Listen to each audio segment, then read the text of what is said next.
ખેડા જિલ્લામાં હવે લાંચિયા અધિકારીઓની ખેર નથી। જી હા, ખેડા જિલ્લા એસીબી દ્વારા હવે લાંચિયા અધિકારીઓ પર સકંજો કસવામાં આવ્યો છે, જેના ભાગરૂપે છેલ્લા કેટલાક સમયથી આવા લાંચિયા અધિકારીઓને એસીબી દ્વારા છટકું ગોઠવી ઝડપી પાડવામાં આવી રહ્યા છે। આવો જ વધુ એક બનાવ નડિયાદ તાલુકાના ડભાણ ગામે બન્યો છે, જ્યાં તલાટી કમ મંત્રી વિશાલકુમાર સોલંકી દ્વારા લગ્ન નોંધણી માટે ₹4000ની લાંચ માગવામાં આવી હતી, પરંતુ ફરિયાદી તે ₹4000 આપવા તૈયાર ન હતા।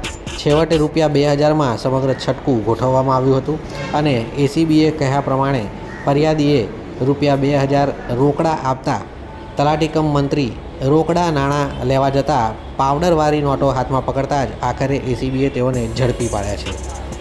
મહત્ત્વની બાબત છે કે ખેડા જિલ્લામાં લાંચિયા અધિકારીઓનું પ્રમાણ દિવસે ને દિવસે વધી રહ્યું છે, જેની સામે હવે એસીબી દ્વારા પણ સફળ ટ્રેપો કરવામાં આવી રહી છે।